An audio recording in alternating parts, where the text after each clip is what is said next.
بسم اللہ الرحمن الرحیم۔ ام المومنین حضرت عائشہ صدیقہ رضی اللہ عنہا فرماتی ہیں کہ ہم اہل ایمان خواتین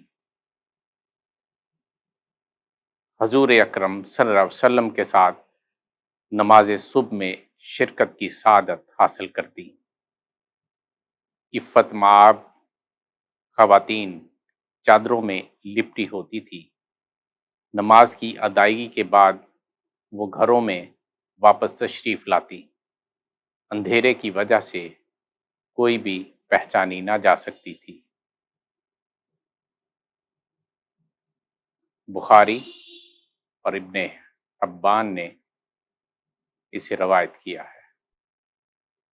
حضرت ابو برزہ الاسلمی رضی اللہ عنہ سے روایت ہے، وہ فرماتے ہیں کہ حضور اکرم صلی اللہ علیہ وسلم کا یہ وصف ہے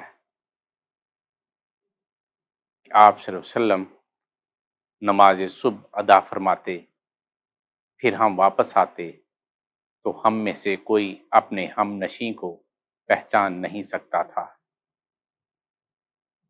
آپ صلی اللہ علیہ وسلم 60 سے لے کر 100 آیات طیبہ پڑھتے تھے۔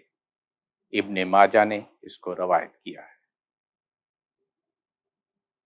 حضرت علی مرتضیٰ رضی اللہ عنہ سے روایت ہے، فرماتے ہیں کہ ہم حضور اکرم صلی اللہ علیہ وسلم کے ساتھ نماز فجر ادا کرتے تھے، پھر ہم جدا ہوتے تو ہم بعض کو پہچان نہیں سکتے تھے۔